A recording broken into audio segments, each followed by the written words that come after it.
Okay, this is a Sandy Springs bathroom, and this is kind of a small hallway bathroom. This construction that they did on this house was very specific to the owner. From my understanding, the house got built from scratch. So there is a lot of roof lines and different lines going on here that I'm going to have to contend with. You can see in the bedroom, they got some funky type of lines going on as well. And so that becomes an issue because of what I'm planning to do here for the owner. This floor obviously is coming out, this tile floor, and pedestal sink and toilet's coming out. This is a shower, and kind of a weird type of shower because it's following the roof line here.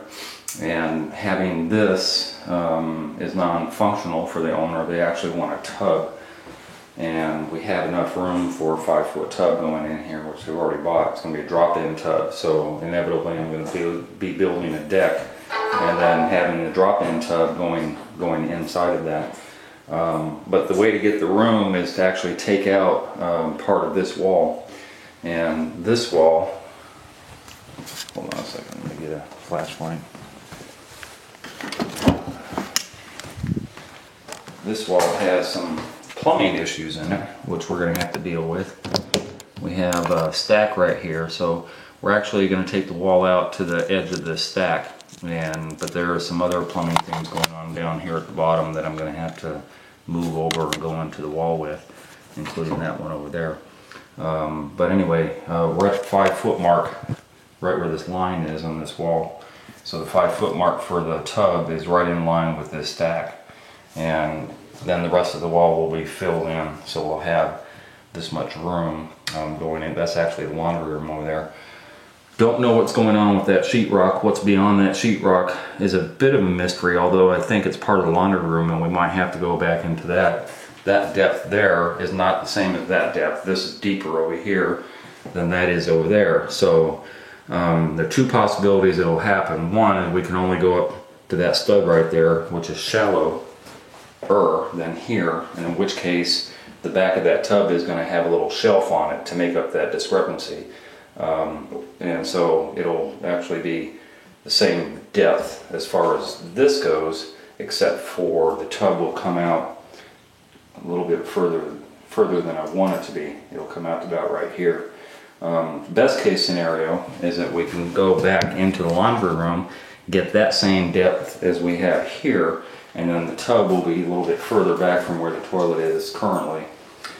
So that's the plan. It'll be, as I said, a drop-in tub. I'll put in new fixtures and a new toilet will go here, a new vanity. This will be a freestanding vanity.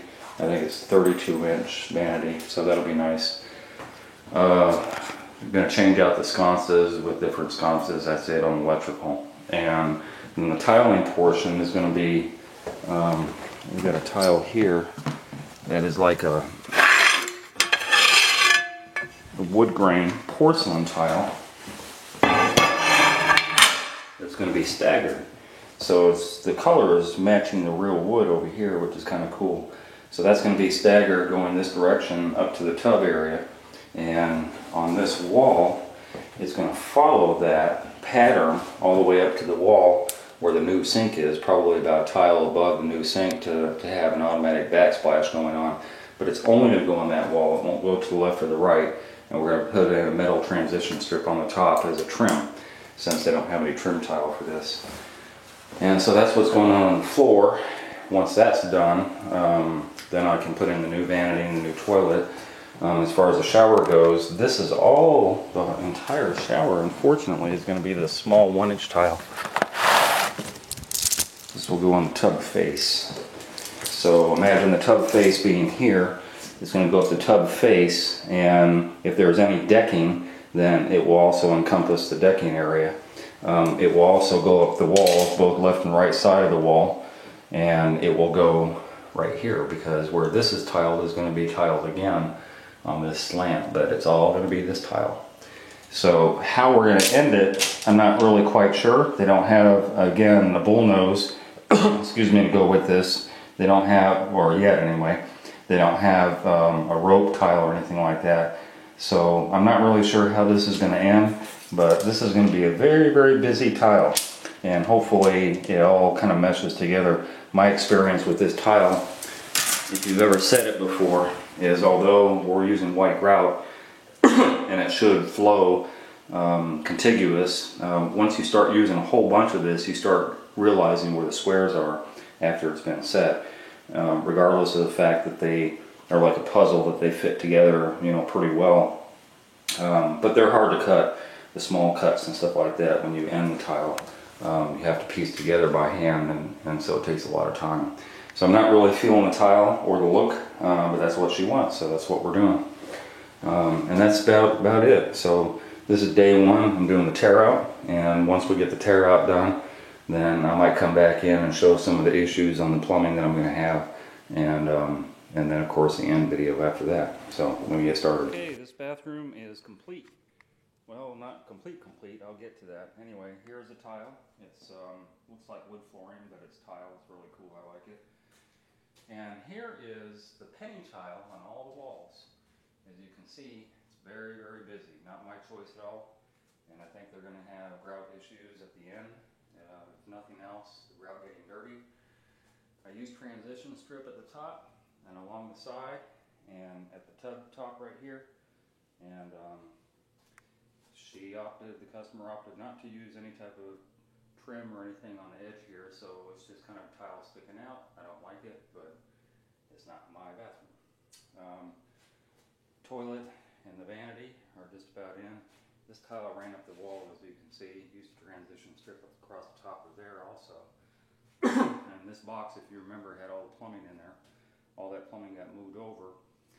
The main stack that was inside of there comes up into the roof rafter at an angle, and I couldn't overcome that angle. It was straight up to about that point there, and then it started to angle out. So the reason the box, as you recall, came out to about here to start, and then I had to build this out in order to accommodate where that pipe goes, you know, at an angle. And but we made it fit. It's a 5-foot tub. Got about an inch left, and it just barely fit. I had to rework the plumbing to go from 2-inch drain that was in center over to the 1.5 inch and run the new plumbing for the new shower fixture and tub spout and all that stuff, because it was just a shower before. And I got a niche built in. Again, penny tile, not my choice. Wanted her to go with a contiguous piece of tile here, at least. The back would be okay, but she opted out. But I did get my little slant on there so water will run off, but I did talk her into doing a trim with bullnose on here, so that turned out okay. But overall, I don't know, it's not my cup of tea. I do like this tile, I just don't like it going up the wall, and I definitely don't like this. This job took a whole lot longer than it should have.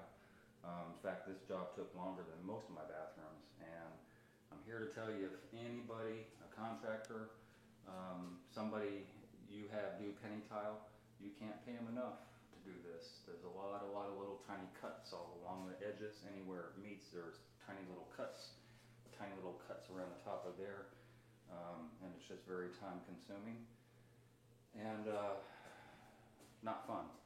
It's the worst kind of tile you can imagine. In fact, this tile really shouldn't go on such a large area. It's meant for a floor or backsplash. But there you go. I'm out of here. On to the next job.